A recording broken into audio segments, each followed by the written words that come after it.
Well, welcome one and all. Those of you that have been hanging around the different social media channels have seen my teaser from a few months ago. But here's the engine. Now, I was told when I purchased this that it was new in the box, and so on one hand that's amazing. Well, actually no, just that is amazing. But one of the things that I've seen with American Flyer items is just because they're unrun doesn't mean they don't need a little bit of service, especially if they've been sitting a while. So that's the goal of this video today, is to go ahead and open this up and then see what kind of service it may or may not need. It's going to get some, whether it needs it or not, maybe is the better way of saying that. Chances are the lubrication that was applied at the factory has gotten hard.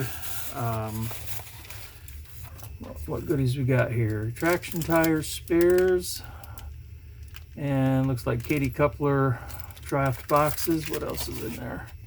Oh, a funnel. Okay, for the smoke. Nice. Nice. Now, I have not opened this. You and I are seeing this for the first time. So, here we go. Look at that. Norfolk and Western.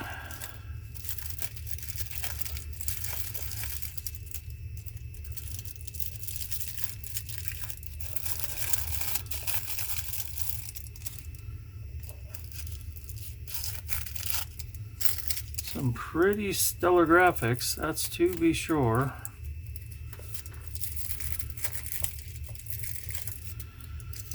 Crazy graphics. Man, I'm just seeing more the more I look. Got fill level here on the fuel tank. We've got all kinds of little decals there that these old eyes can't even see. Got an F there, that's nice. Teleswitches the front. So this is interesting here. Look at all these gears. That's awful handy to get to lubricate. I really appreciate that. Downside is it's also really easy for dirt and debris to get in there. So if you're someone that runs one of these on the floor, be careful. Be careful. So, look at that, even got a real chain up there. Ditch lights, man. They did the number on this one, that's for sure.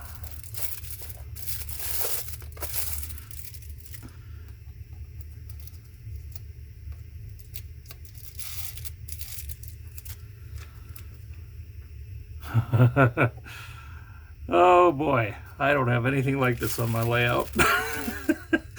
This is gonna stick out like a sore thumb. Okay.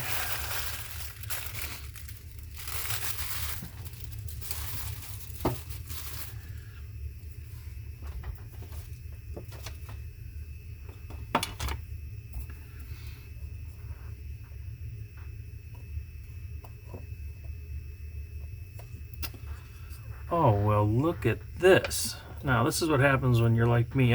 I open stuff up without looking, oftentimes without looking at the instructions. So, those of you that have these are like, yeah, Austin, that's right. Smoke, no smoke, program run, volume. We've got the top of our motor. I'm not sure. Those have nothing. Oh, those are the lights. Okay. Does this come off as well? No.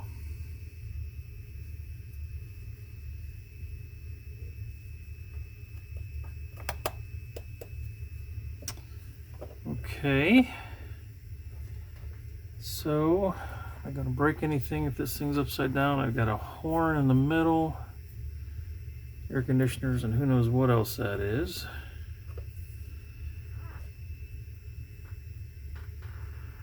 Looks like the speaker assembly's got 4 screws in the middle.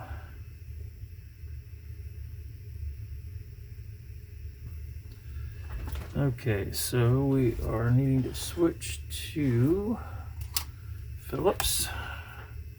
Let's start with the front side frames here.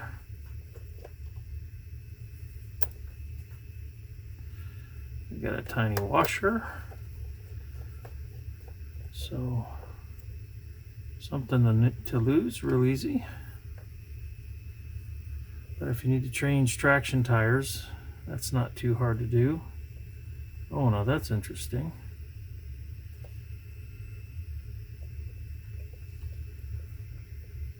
Huh. So they did traction tires on the rear trucks only.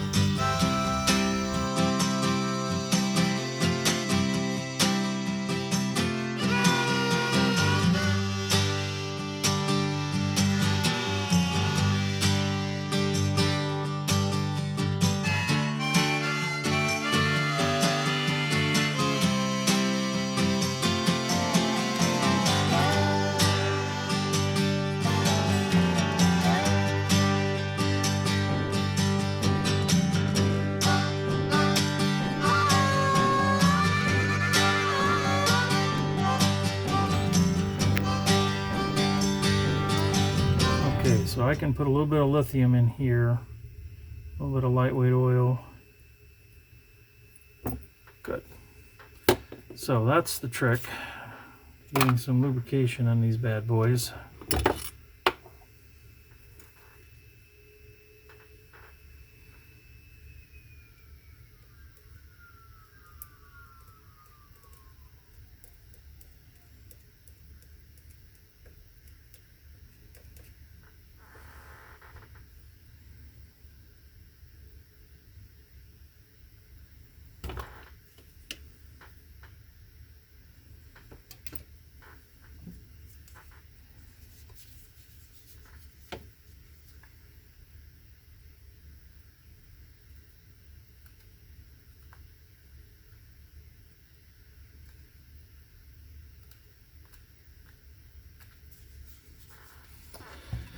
So what's interesting is this middle truck is sprung,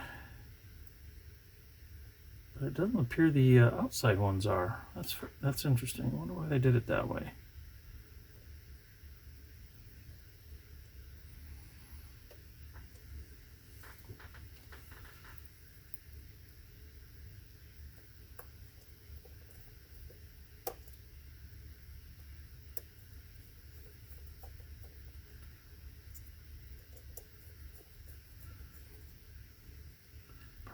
Probably should be a disclaimer that if you suffer from carpal tunnel, you shouldn't be servicing these diesels. Man alive. Screws are crazy.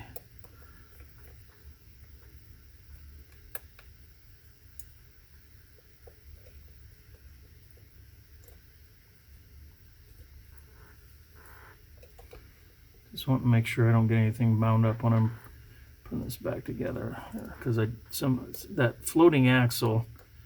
Yeah, word to the wise: when you're dealing with a floating axle, and you're seizing or situating it down, you want to keep moving it, because sometimes those teeth and the gears can get just a little bit off, and then what you'll do is you'll fasten everything back together, and actually it won't be able to move because the gears won't be lined up right.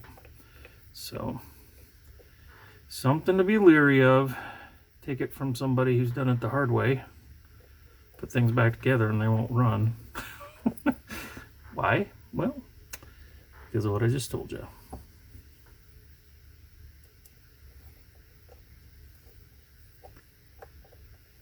Come on.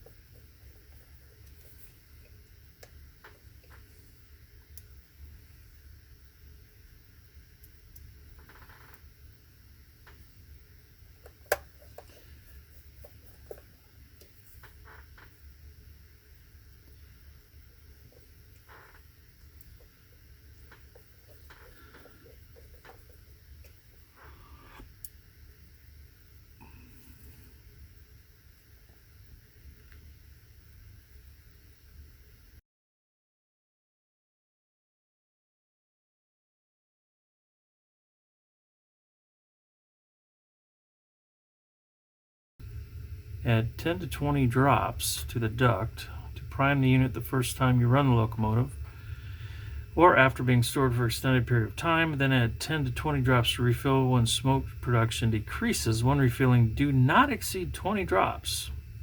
20 drops? Holy cow! That's a lot. My word. But good for them. Because I know on my Berkshire, if you put more than about 4 drops in, it seems to flood it.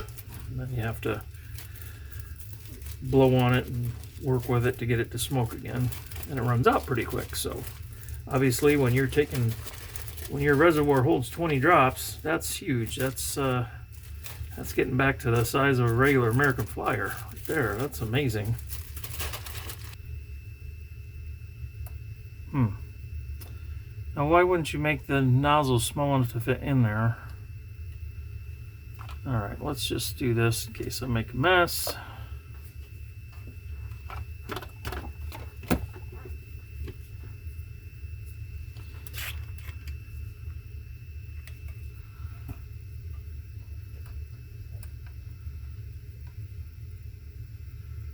One, 2, 3, 4, 5, 6, 7, 8, 9, 10, 11, 12, 15, 16, 17, 18, 19, 20.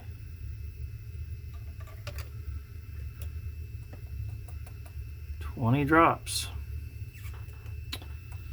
Okay. Next challenge is to see if I can figure out how to get my cab 3 to work. And then we'll see what this thing will do. Alright, so here's just a couple more basic steps. So I've turned the power on to my system. I've connected my app to the Wi-Fi and to cab 3. Now on the line that I'm going to have my new legacy diesel operating, I need to increase the power. I'm going to put it at 16. I don't know that you're going to go any higher than that. Yeah, I don't know what the limits are, but I know 16 is going to be safe. So now that we've got the address and everything set in our that's not what I want to do. This is hard to do with one hand. So I want to try to get to, there we go. This is the programming I did earlier. One of the things that you want to pay attention to is momentum. Basically, the higher the momentum, the more lifelike your train will respond to your controls. So at high, it takes it a while to accelerate. Also takes a while to decelerate unless you hit the emergency stop. So that's a nice feature. So anyhow, let's see if we can get this guy to respond.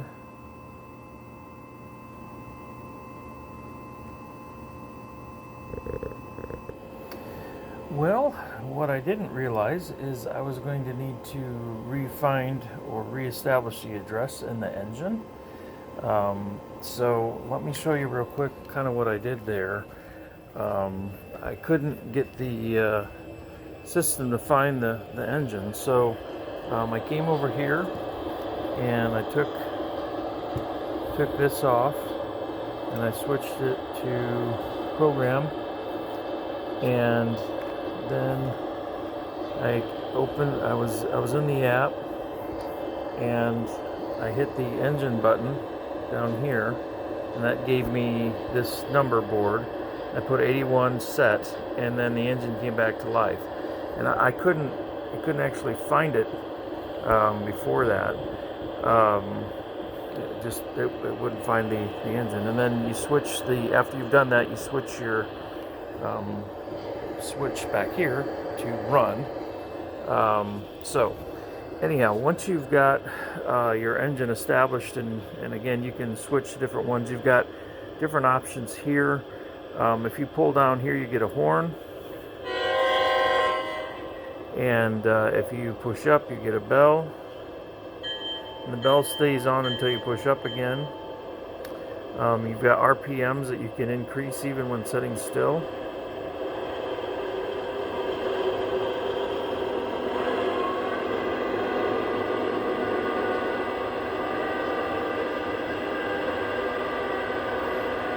Dig them back down.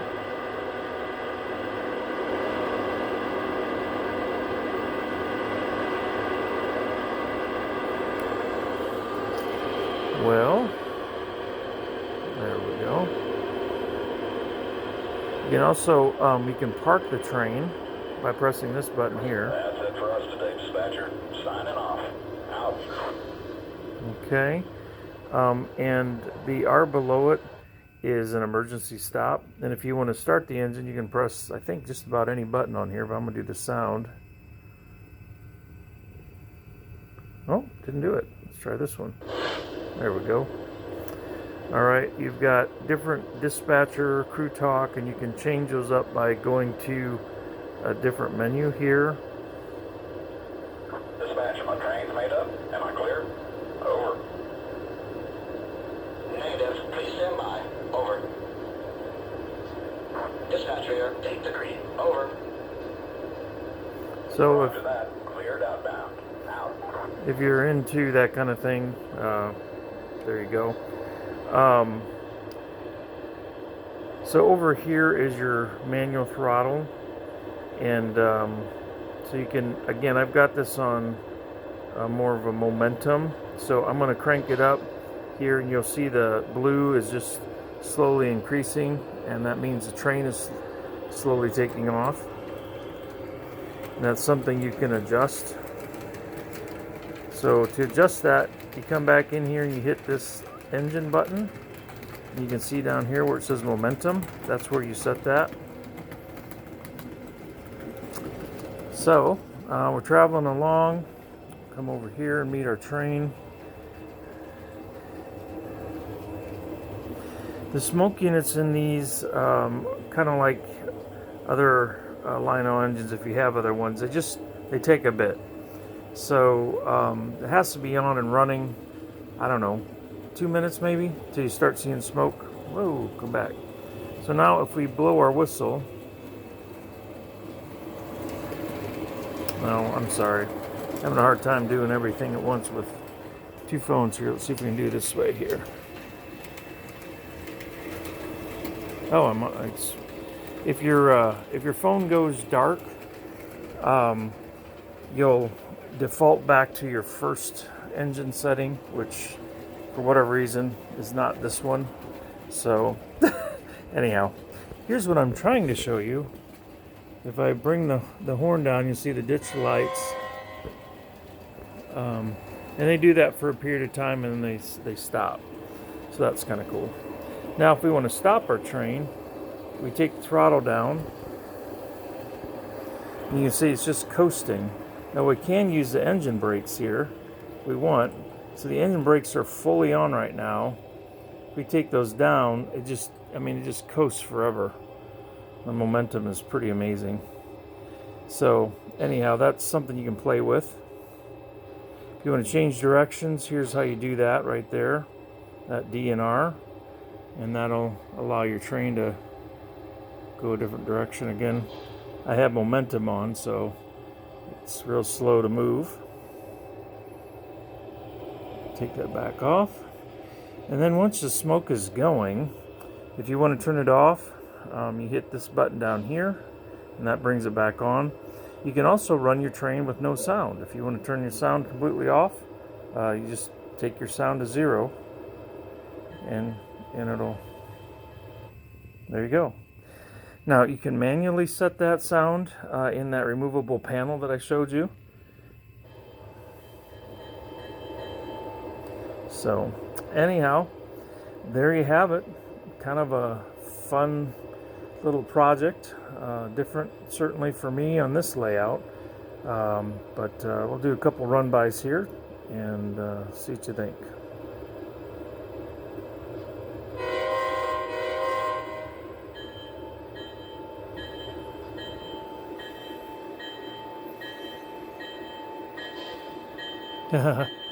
Guess we didn't change directions. That's not cool.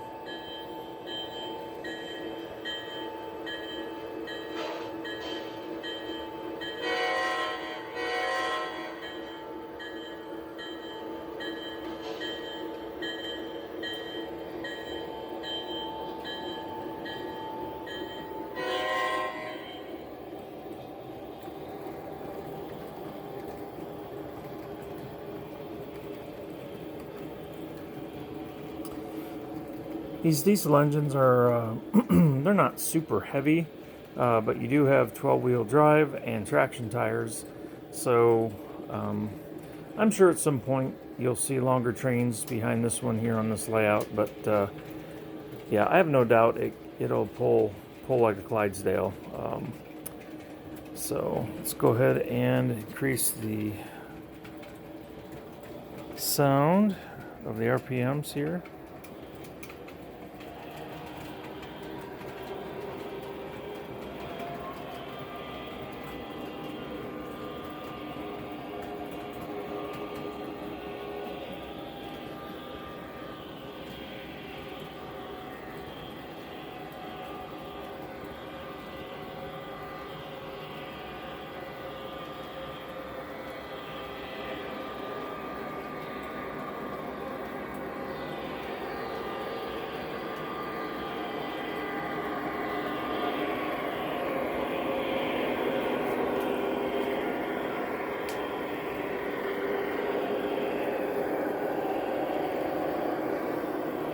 As you can see, we've been running a little bit here now, and we still don't have any smoke coming out. Oh, I wonder if that was turned off. Haha, might have been.